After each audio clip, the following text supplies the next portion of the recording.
Hello mga mare! Welcome to my mini vlog!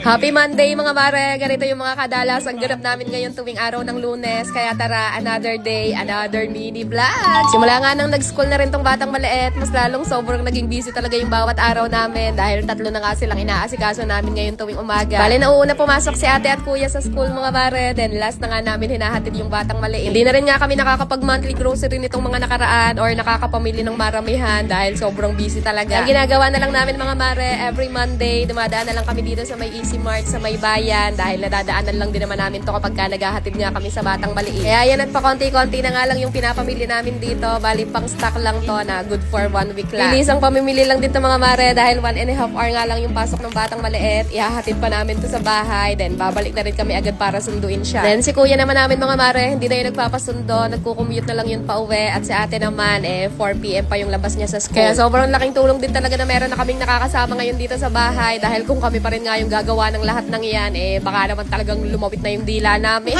So, yun at hinatid lang din muna namin dito sa bahay itong mga pinamili namin. Then, nagluto lang din ng pansit canton tong asawa ko at nagugutom na rin nga kami dahil kape pa nga lang yung inalmusal namin kanina. Mabilis ang kain lang din yung ginawa namin dyan mga mare dahil kailangan na rin nga namin bumalik sa school para sunduin na nga yung batang maliit. Ako, talaga namang pagdilat pa lang ng mata naming mag-asawa, talaga namang paspasa na kagad. So, dito na lang din ako nagretat sa loob ng sasakyan mga mare dahil hindi na talaga kakayanin ng oras kapag doon pa ako sa bahay nagretat. Lagi naman ako sinasabihan itong asawa ko mga mare na kahit hindi naman na daw ako sumama sa paghahatid or pagsundo sa school dahil kaya naman na niya daw yan. Para nga daw kanya hindi ako masyadong naaaligaga or marami pa ako nagagawa sa bahay, pero ewan ko ba, mas gusto ko talaga na sumasama ako sa paghahatid at pagsusundo. Alam niyo yung feeling na hindi ko talaga matim na 3 years old pa lang tong anak ko tapos hahayaan ko na lang siya ihatid at sundo ng papa niya nang wala ako sa tabi niya. Kaya kahit medyo nanlalata na talaga ako minsan mga mare dahil syempre after nga namin siya sunduin, kailangan ko naman kumilos sa bahay, trabaho, mag-shoot ng mga videos ko, mag-edit ng mga vlog,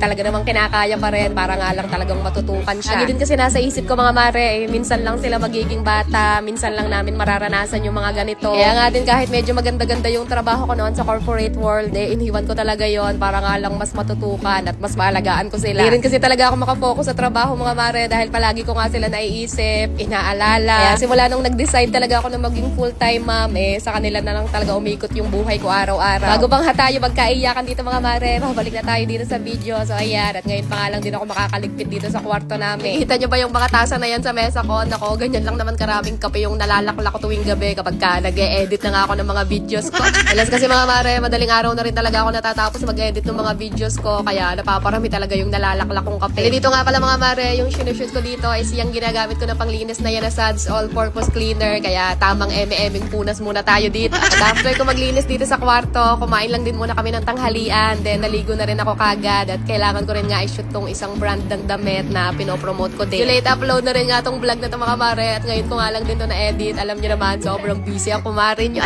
Kaya nyo, ubusin ko lang muna tong mga nakaimba kong video dito, then sa susunod, on time posting na ulit tayo. Ito nga at pagkatapos magtrabaho, back to nanay duties na naman uli. Kaya paano mga mare, see you again sa mga susunod nating vlog. Thank you so much for watching. Good night na muna. At ayun lang muna ulit for today.